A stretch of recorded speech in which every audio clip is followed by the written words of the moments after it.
Hello dear learners, this is Assistant Professor Sonal Agrawal on my channel Learning with Fun, and I have a short presentation for you today based on market segmentation. Now what is market segmentation? Let us first take a look at the definition given by the management guru, the marketing guru Philip Kotler, who says that market segmentation is the process of dividing a market into distinct subgroups of consumers with distinct needs, characteristics, or behavior who might require separate products or marketing mixes. Now, in simple words, marketing segmentation is nothing but dividing the consumers into different subgroups, the potential consumers into different subgroups with some common traits or some common interest among them. Now, previously, the process was that of mass marketing. There was one product in the market and it was sold to all the consumers present therein.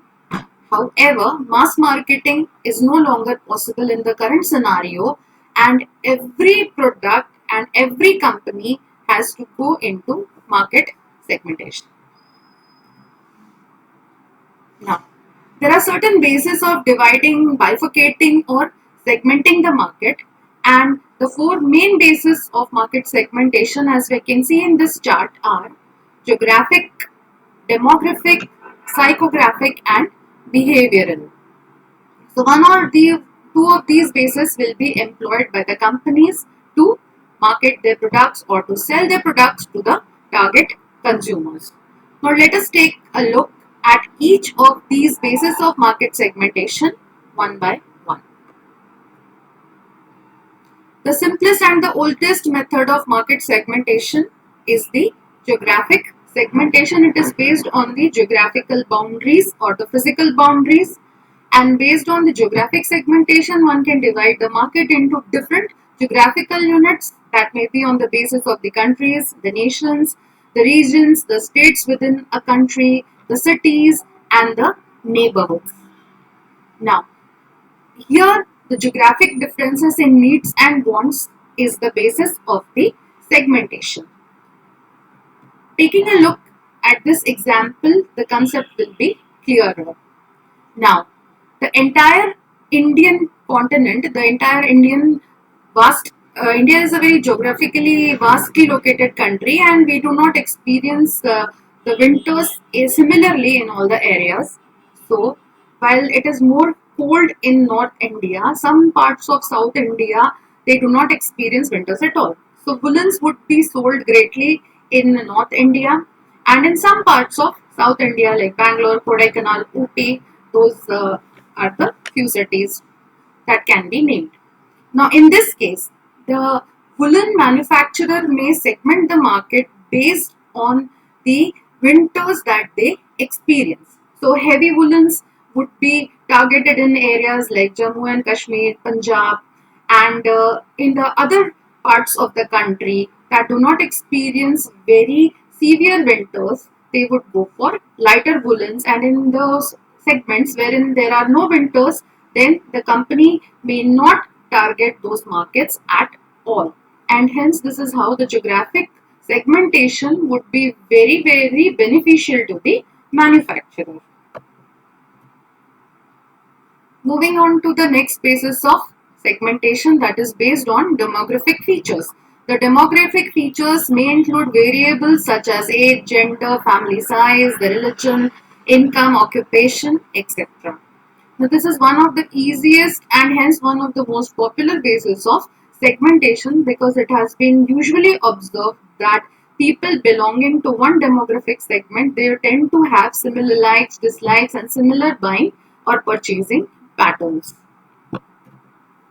So as you can see here, for example, considering the age, here we can have the cycles and the bicycles for children in the age group of 5 to 10 years, and they can be specifically targeted, and there can be scooters and there can be mopeds for the adults. So hence herein, based on the demographic feature or the variable age, we can have very clear cut segmented markets.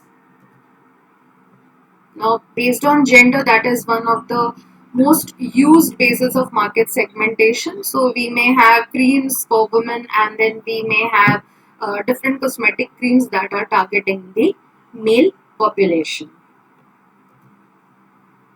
Based on the family size, yes, a smaller family may go for a smaller fridge, 180 liters, wherein a family that has more number of members, that is bigger in size, may go for a bigger fridge, or they may go for a double door fridge, as they may require more storage area compared to the smaller family. And hence we can see here that the demographic features can prove to be the basis for segmenting the markets into potential consumers.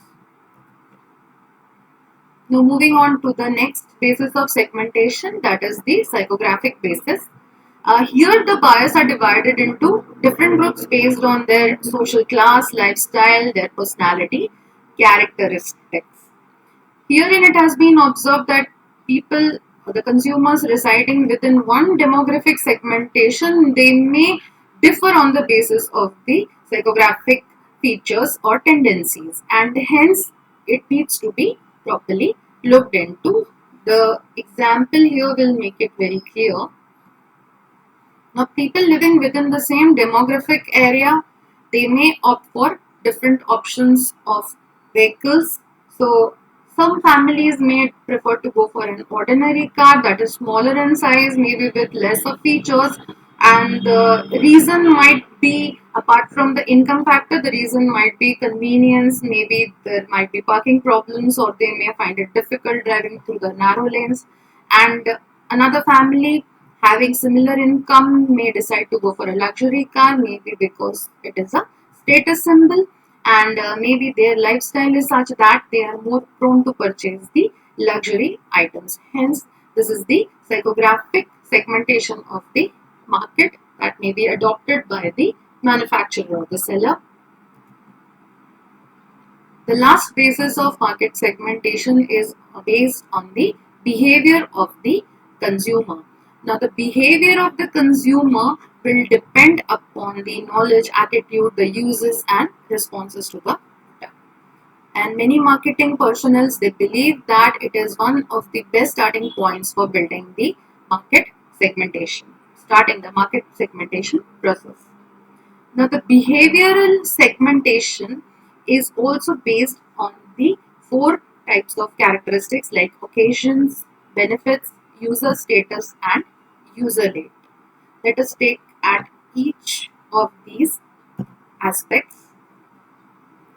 Now, the buyer behavior will vary according to the occasion. So, on Valentine's Day, there would be more demand for things like flowers, exclusive gifts, stuffed toys, chocolates.